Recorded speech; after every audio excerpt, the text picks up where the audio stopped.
And on today's watch list, 21 years have passed since the first Lord of the Rings movie debuted in theaters. And next Friday, Amazon's TV series based on J.R.R. Tolkien's iconic books will be streaming us back to Middle-earth. So Jimmy Rhodes is getting us ready with a look at the Lord of the Rings, The Rings of Power.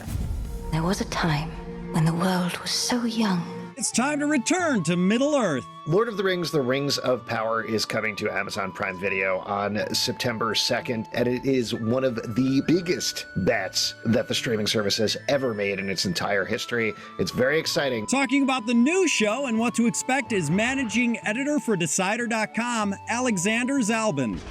Starting with the source material and the success of the movies. Call to me, lands far away.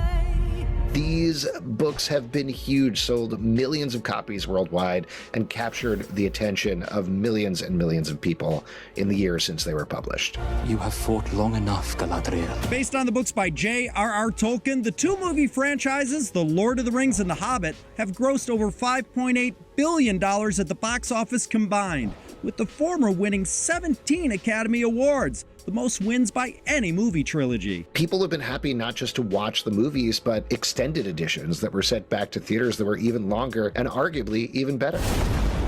The enemy is still out there. The question now is where? Up next, the making of the new series. This could be the beginning of a new era.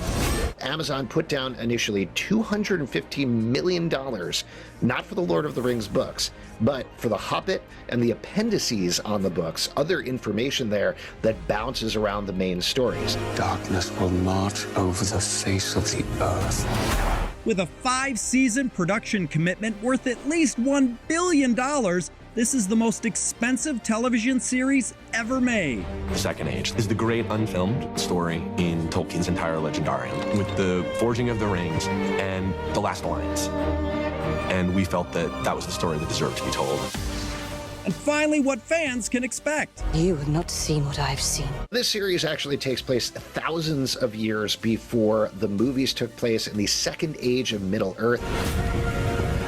The past is dead.